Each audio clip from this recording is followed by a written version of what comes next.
If I may, I would like to bring a letter that was delivered to the council 3 years ago, signed by 75 Detroit pastors and religious leaders, and as many, again, from around the region, calling for an end to the water shutoffs, for the implementation of the affordability plan, for an end to privatization, and following on the announcement from the National Nurses United in July of a health crisis in the city of Detroit, which has now been verified by the research of Henry Ford Hospital and We the People.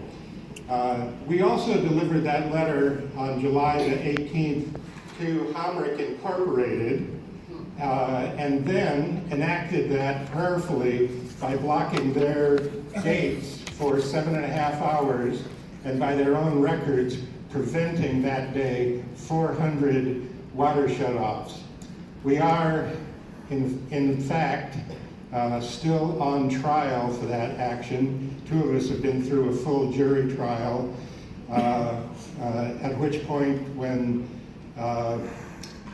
jury instructions, final arguments had been made, the Corporation Counsel for the City of Detroit went to Judge Michael Hathaway and got an emergency stay pending a motion for a mistrial, which took 10 months for Judge Hathaway to rule on.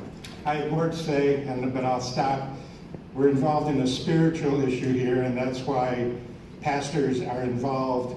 The pastors who signed this letter are before the water.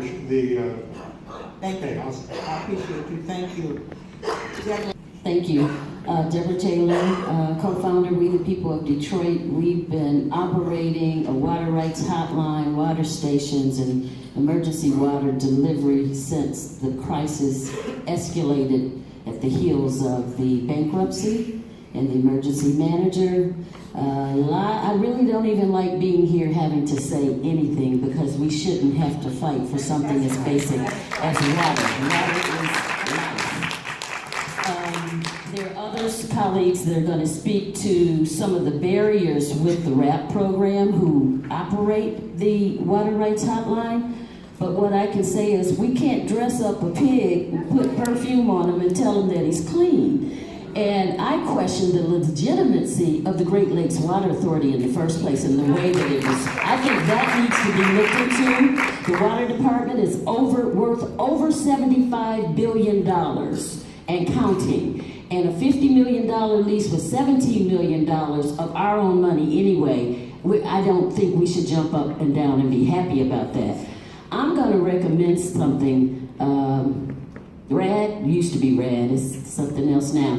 But thank you. That you all look into suspending Homerick's contract so that the water shutoffs will stop, because they're the agent that does that.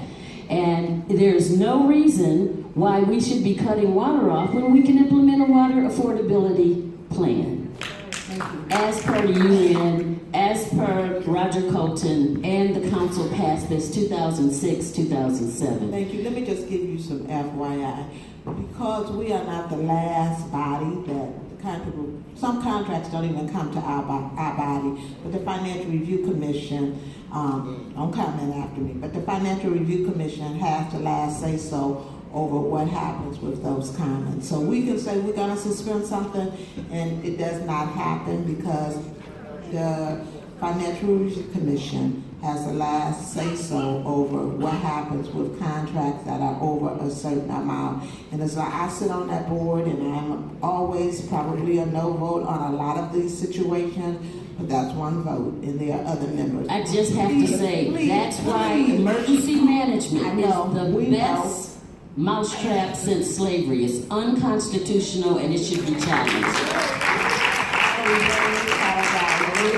So, we know, followed by Jake McGraw, followed by Lori Parks.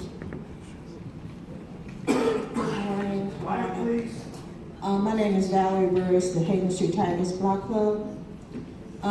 Detroit been thirsty since 2012. I've been volunteering walking the blocks of this city for 12 years. I have been a volunteer block after block after block of families' water turned off. And Gary Brown is just not telling the truth. People do not have water. They do not have water. I'm a person with a compromised immune system.